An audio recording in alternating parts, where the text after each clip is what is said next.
of life, man. Oh man, it's been a minute since I did one of these. It's been a minute, but we is back in here. What it is, YouTube? It's your boy JB, aka God's Feet, aka the Big Stepper, Tech JB. You know what I mean? And today, I got a good one for y'all today, man. I'll tell y'all the pros and cons about doing this job, right? Try to do 5 pros and 5 cons. Okay, so 5 pros to work without having to use your own mode of transportation. So having a work van is very helpful because you can pretty much always get to work. Because if something happens with the work van, you know, usually they can get someone to pick you up, get your ride, or get it towed and get you somewhere where you can actually still get work done. So you can still, you know, get your money in without having, you know, car problems, and then now you can't go to work because you got a car problem and it's your car, so now you got to figure it out. Pro number 2,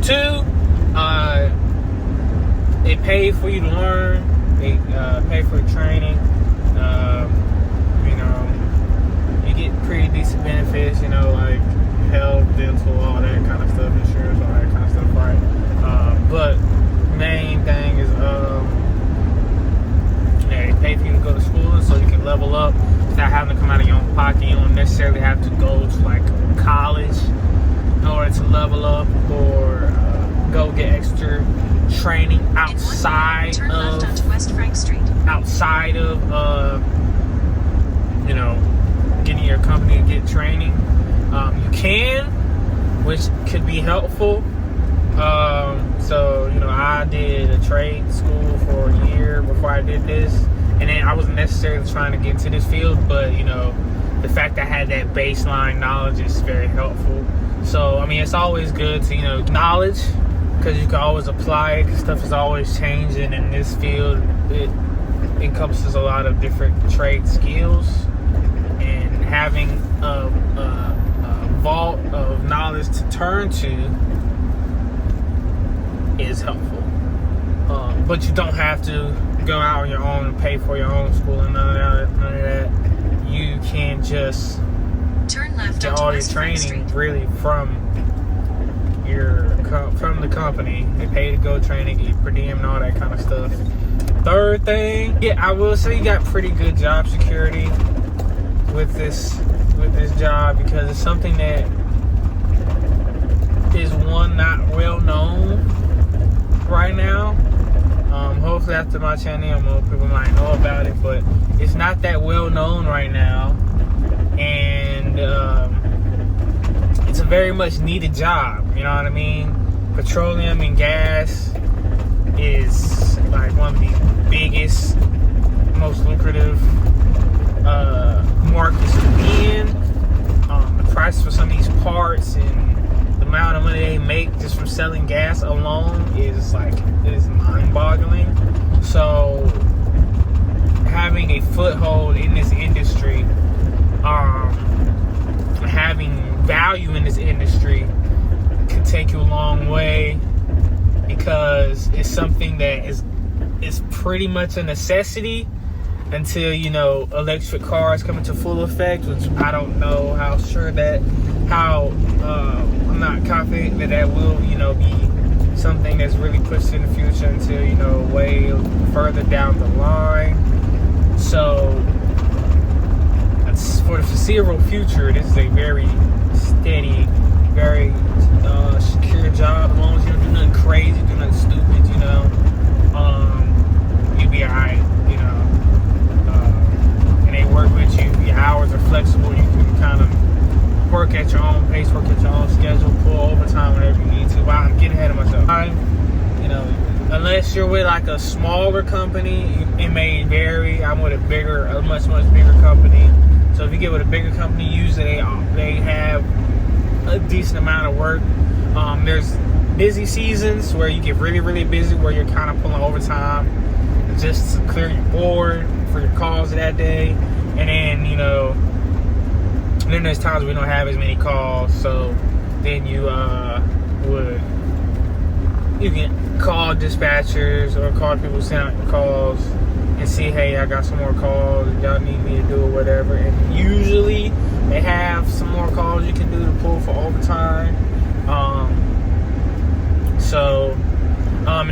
got on call, which is after hours, which is after 5, which that also gives you overtime, which, you know, depending on who you are, is a pro and con. I'm not gonna lie, it's a pro and a con. It kind of just depends. You know, money wise is good, but then, you know, the time away from family, all that kind of stuff. So yeah, overtime and good pay, good advancement. That's pro. I would say is it makes you very valuable in other aspects of life. Say if I was an electrician, right? I would kind of be limited to only knowing how to do electrical work, you know what I'm saying? Know how to troubleshoot electrical problems. Or if I was a plumber, I would kind of be limited. Unless, you know, I'm not saying this is the majority, because I know there's plumbers and electricians who know how to do other things. But I'm saying based off the job description, you know, there's people who only touch, you know, the electrician, they only do electrical work. There's plumbers, they only do plumbing work. This job gives you a very kind of jack of all trades kind of background, where you do electrical work, you do plumbing, some IP scheme programming, computer programming, not like real serious coding or anything like that. Nothing of like, you know, IT people where they, you know, they may be changing literal computer programs, like, you know, like writing up the code itself, you know, the ones and zeros. We may not be getting to the computer programming that level, but, you know, changing IP schemes, knowing how IP schemes work, subnet masks, fault gateways, knowing how computers communicate.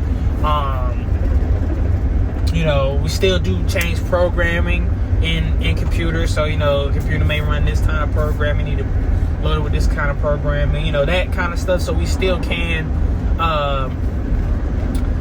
get into the computer programming aspect of the skill.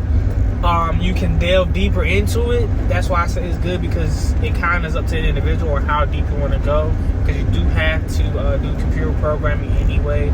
So you can, you know, there's some people we got who are so smart they make their own codes.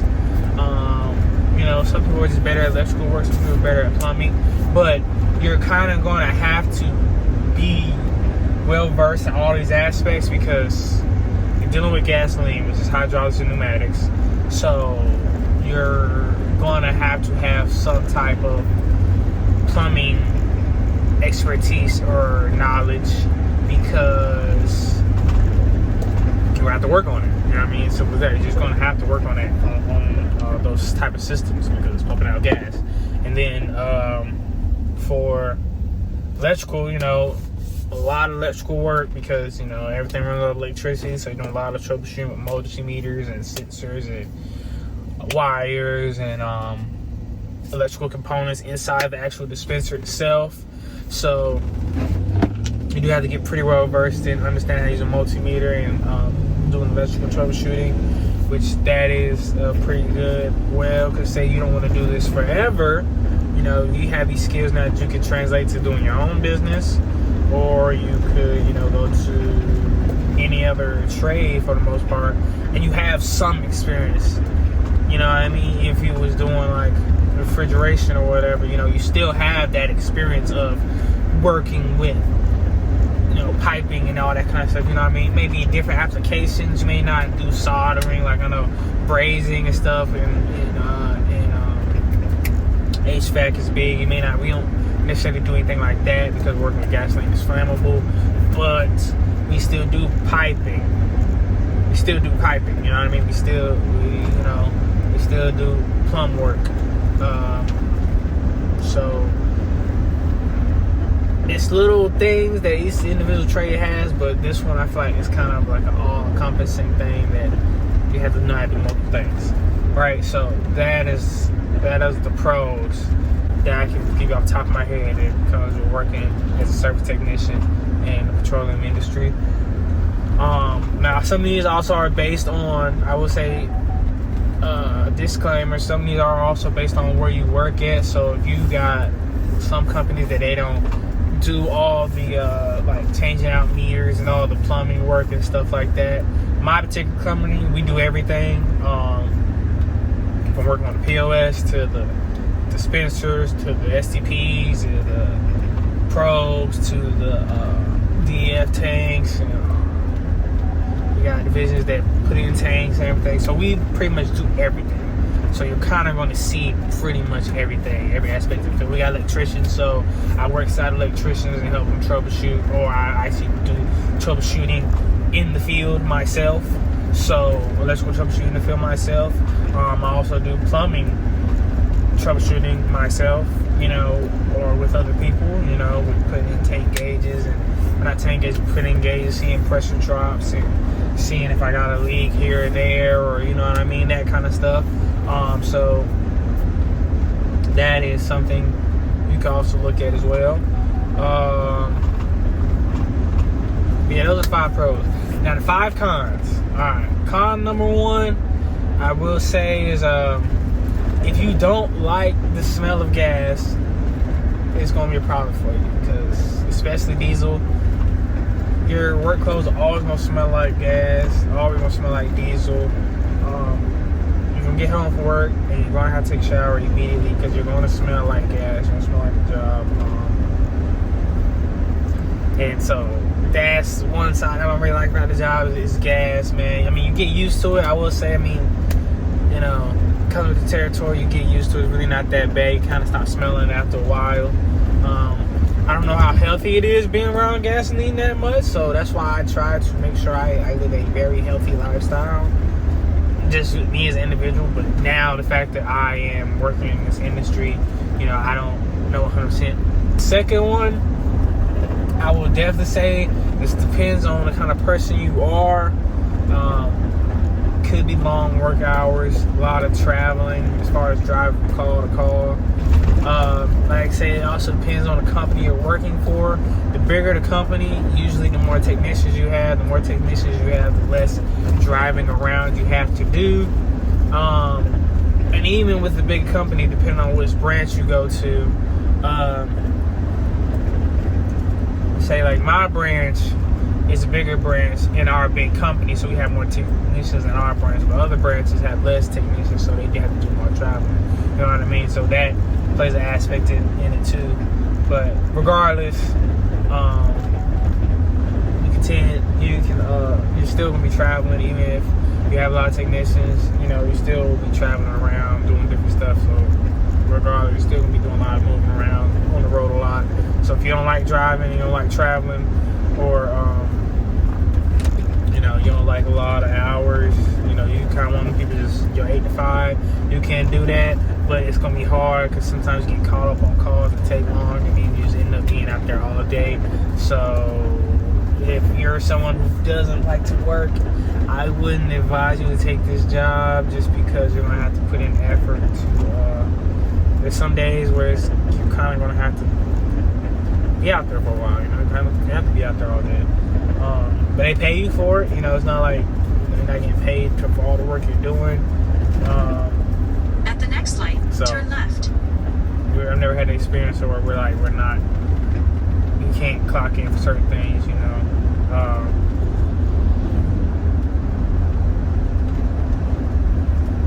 Con number 3, though. At the light, oh my God. use the left 2 lanes to turn onto Western Boulevard. Now this, I will say, is if you're not a people person, you're not a person who is good with turn left, confrontation and knowing how to de-escalate situations, knowing how to calm nerves, know how to handle adversity. If you're not a people person to where you can really communicate with other people and understand how they feel and get your point across respectfully, because a lot of times these customers, they want their site up, especially if a site's down or whatever. Sometimes it's ridiculous, but when you're a service company, you kind of gotta eat the bullet and let them do their little complaint or whatever, and just take care of them. unfortunately. But it's, oh my god, the customers, man. That's one thing I would say is like a real con. Like some customers, man, the service are like really annoying. Just because in about 2.5 miles, they want their site up and they want it up now, and they think we're their only customer. So it's like they want their priority first. Everybody wants to be the main priority. So it's like kind of gotta feed everybody. Someone's not always gonna be happy. You can't make everybody happy, basically. You know, you can't make everybody happy. Y'all know this. You know, it's kind of one of those situations where you try your best to make people happy, but you can't make everybody happy. So usually, I will say it's not that bad. Majority of the time, they're pretty reasonable. But there is the off times that these companies get irritated with us and, you know, have a problem. Some particular companies are more, we know the ones. We all know the ones that are really bad that you like, okay, you get a call from them, you go ahead and get that shit over with, so then you don't have to worry about it later. But also the actual customers that like pull up to pump gas, like I can't tell you the many times. There's so many times where, well, it's not terrible. I'm not gonna say it's like every day, but there have been times for sure that, you know, I have to take the site down because, you know, I'm working on the motor or something, so the whole site's down and I gotta cone off the site and everything, do all my safety precautions and all that, and then, you know, it's always the elderly people or some lady or, you know, I don't want to stereotype people, but it's always the older people and a Karen who, you know, they are on the E, right? They say, I'm on E and I can't wait. I need gas now. I'm gonna run out of gas. Like there's 50 million gas stations in the world, right? And they waited till they're jumping all the way on the E to try to get some gas. So, you know, I've been cursed at, been flicked off. I've been told racial slurs.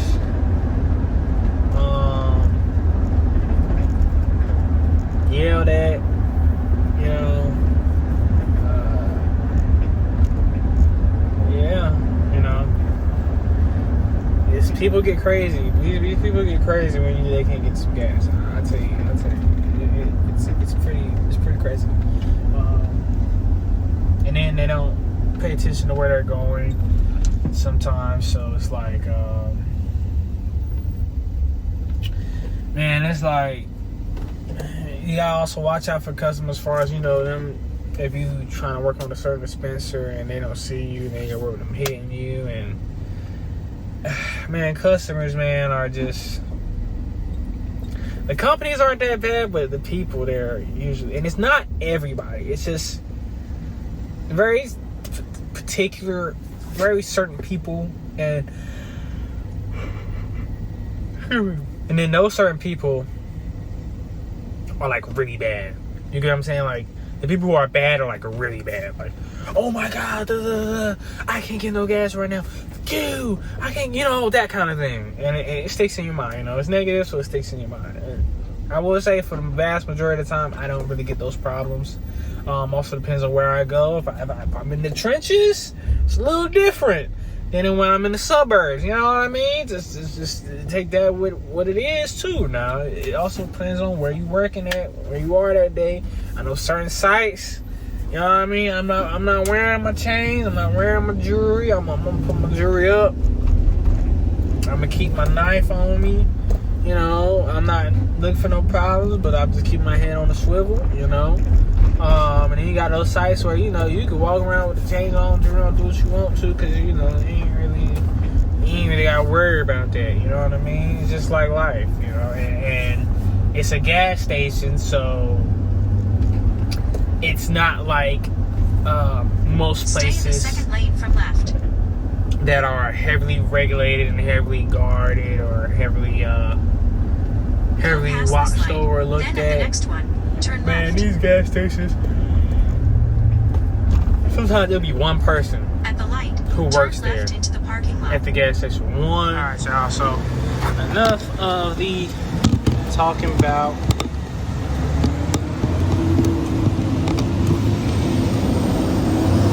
what the problem is and shit. We gotta hold off on that conversation. So right now, I am working on a drop tube. Let me get my camera right. Excuse me, my camera right. Alright, cool. Alright, so I started doing work and I forgot to even let y'all know what I was doing. So it was had a problem with this being loose, but I already tightened it up, so it's kind of hard for me to untighten now with my hands. So as you can see, it's got a I tightened it up there pretty good. So I loosened up the 3 bolts right here. So boom.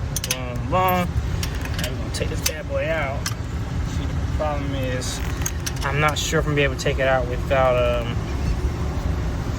loosening this fill adapter up.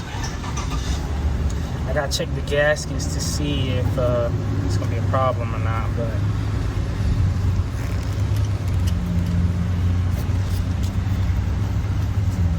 and times like this I will use my power tools, but it's right over the vapors right here are coming up, so I'm not even gonna risk it, you know. These are the times where you don't use your hand tools.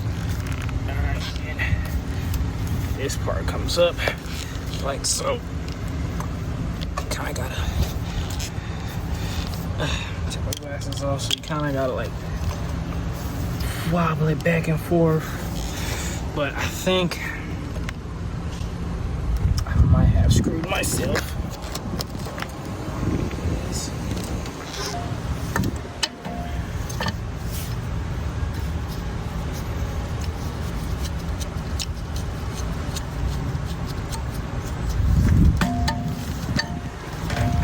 It's not big enough.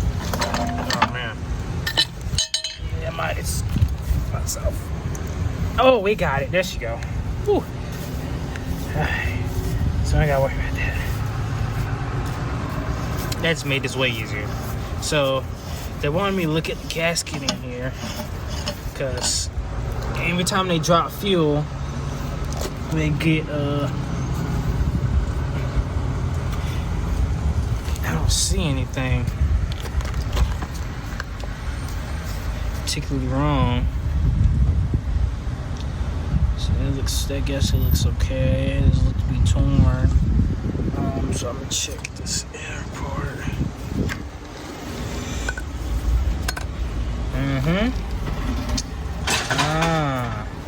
And there's the problem right there. So this gasket is torn, which is causing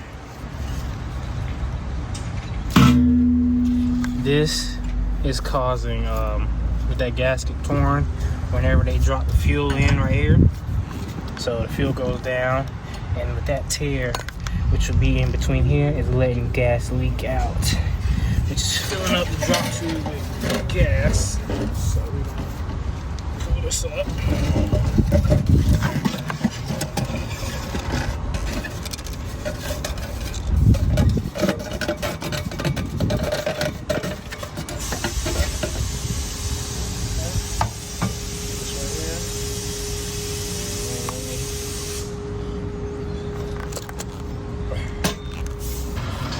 Got this gasket right here around, so it should work. Put the drop tube back in here. Put these bolts back in. So let's take the bolts, put it back in, like so. Really tighten these joints up.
So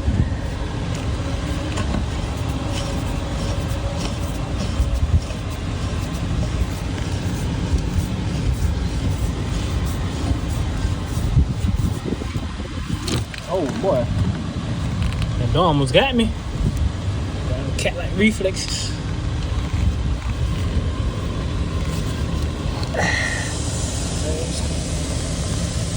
Alright. She can't come off easy.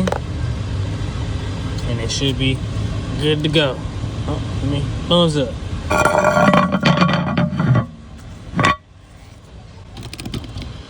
And then we can get on up out of here, man. I'm gonna go ahead and clean up.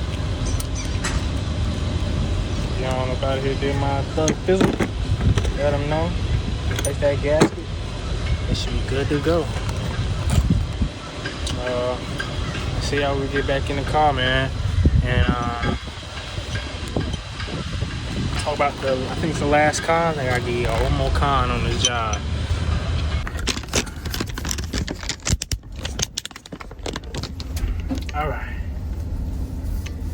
Alright, so cons. The last one I was talking about was customers. And I think this kind of can pretty much go for a lot of jobs. Is like that I don't like, you know, depending on who you are, you may not care, but the kind of the corporate politics of working this job. Sometimes if you do want to level up and go up in the company or level up a certain aspects. At the light, turn left onto Western Boulevard. You know, the politics of it, which, I mean, it's not really that bad that I've seen so far. I've had experience with where, you know, it's like, oh, it worked against me or anything like that, but I definitely seen how the politics work with certain other situations with other people, other situations where it's like, oh damn, you know, that's not really, I don't think that's right, or you know, in about 2.5 kind miles, of deal. turn left onto Liberty Drive. So I think that's something for sure is a con. So, but overall, I mean, I'm blessed to get this job, especially at the age I'm at now. But yeah, this is a real consistent, steady income, and I plan on parlaying it into something else that I want to do for myself. So, you know, I'm not really mad at it. You know, it's a good job, good benefits. You know, it's something that a lot of us don't get. Is like our parents before us, or parents before us, got the opportunity to get into a lot more stable situations, and then kind of like sit at a job for a while to get their footing or whatever. Where now it's kind of hard to where you either got to go like tech space, where you got to be really computer savvy. I mean, but then the second hand, and on the other hand, it's a lot more ways to make money as far as just getting the actual job. But I'm glad I got this in this situation because it's something that's giving me skill sets, and I have actual skill set with me that I can take with me wherever I go. So I won't really ever be out of a job at this point. You know what I mean? I can always work for myself, which is what I plan on doing whenever I'm done with my stint here. So, you know, stuff like that, which is, I think, is the most beneficial aspect of it, is the skills you learn from taking a job like this, or any trade, really. Just the skills that you have with the knowledge in your brain that you can do, can bring a source of income, a steady source of income for you. I know they're trying to push this whole AI thing, but yeah, that's only going to be but its own. I'm not saying AI isn't amazing. We got ChatGPT and all that, robots and all that, but I don't know how well it's going to translate into like mechanical / trade / skill-based things, if you get what I'm saying. Like, some aspects I can see it working where, you know, you got maybe a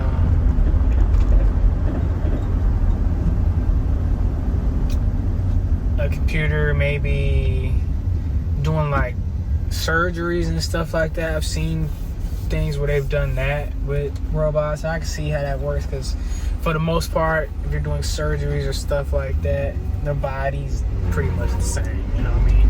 The dimensions and the size of the body itself may be different, but everything's built the same way.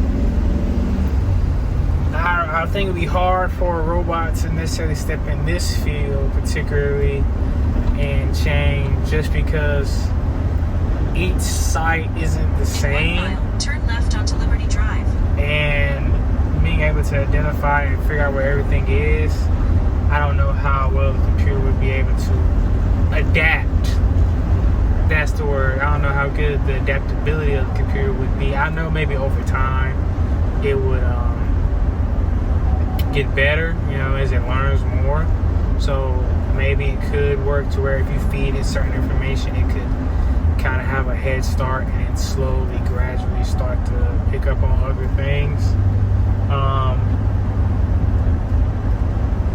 But then my thing is, okay, what if the actual robot that's doing the work messes up? Are you gonna get a robot to fix the robot? You know what I mean? And that's my whole dilemma with it. Like, at some point, there would, I think, would have to be a human interacting with the machine in order to get it back running. You get what I'm saying? Because it just can't. I don't see. Okay, you have a robot electrician, and then the robot electrician messes up, and then now you have to get the robot that fixes the electrician robot. You know what I mean? And if the electrician robot that fixes the robot that fixes the electrician robot messes up, there has to be a robot to fix that. You get what I'm saying? Or maybe it's somewhere, you know, maybe each robot can fix it. Maybe they can make it where it's backwards compatible. Like I said, I'm not no robotics major or nothing like that. So please feel free to enlighten me in the comments if I'm simplifying it. But I just don't really see how that would work. Now I could see, you know, if you're working like cashier or fast food worker or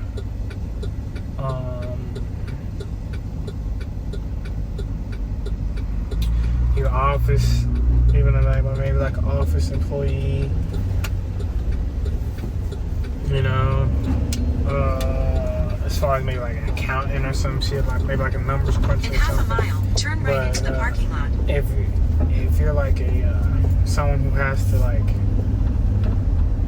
if you're doing something repetitive, you know what I mean? I think that's the best way I can film it. If it's something that's really repetitive and it's the same, like usually when I say like cashiers, like, okay, you get an amount of money, okay, you get the money and they give you change back. You know, it's pretty standard procedure. You scan it. You know, it's kind of self-checkout. You don't even need a robot. You just need self-checkout, right? So it'd be kind of like a similar type thing. Like I said, fast food, because you know you make the food based on the order. You know, a quarter pounder is a quarter pounder, a Whopper is a Whopper. You know, it doesn't really change. You make it be like no onions, no pickles, or something like that. But for the most part, it's going to be the same steps, if you get what I'm saying. Whereas if you're doing some of the trades, you may not be able to do the same steps just because, you know, you get out there and usually it's like this, but it's not like this time. It's like this. Say, okay, for example, alright, I've been to sites where turn right into the parking lot, then arrive at your destination. Usually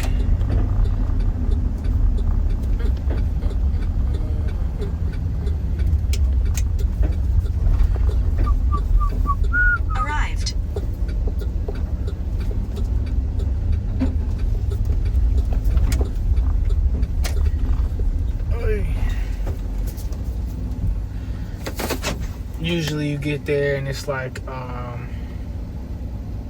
trying to think of a good example. Okay, boom.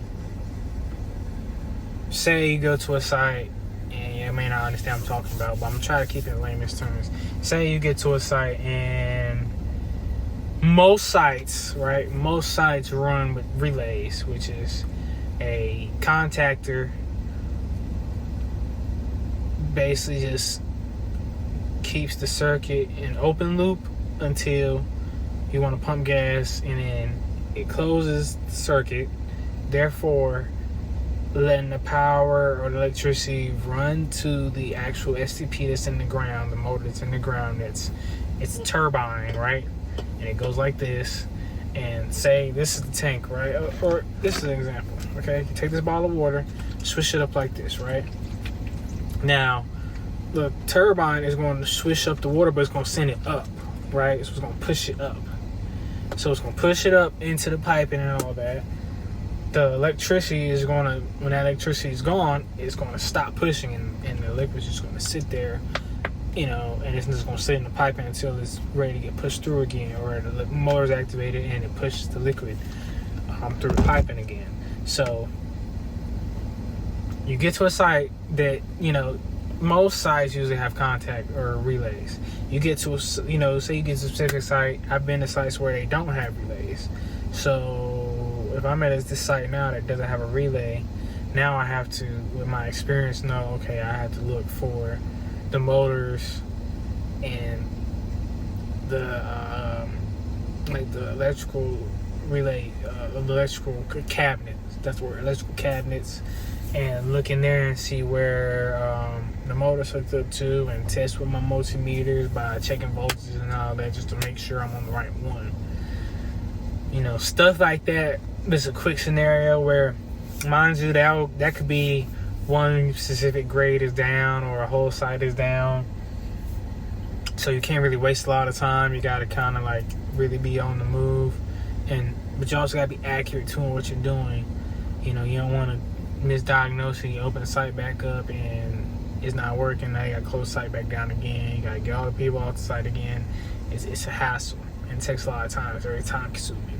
So maybe with a robot, that may not be the best solution, but you know, maybe there's a way for them to program it to where it can adapt and learn new knowledge. You know, I don't know. Anything's possible, man. I'm not one of the people to say nothing's possible. Anything's possible. I just don't see it happening in the near future.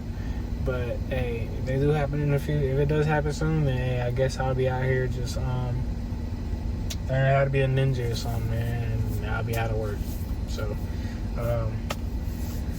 yeah, that's all for my rant. You know, I want to switch it up, let y'all talk to me a little bit, but we are at my next call, so that's why I'm pulling up behind me. So I'm gonna check in real quick, talk to people inside, and see what we got going on.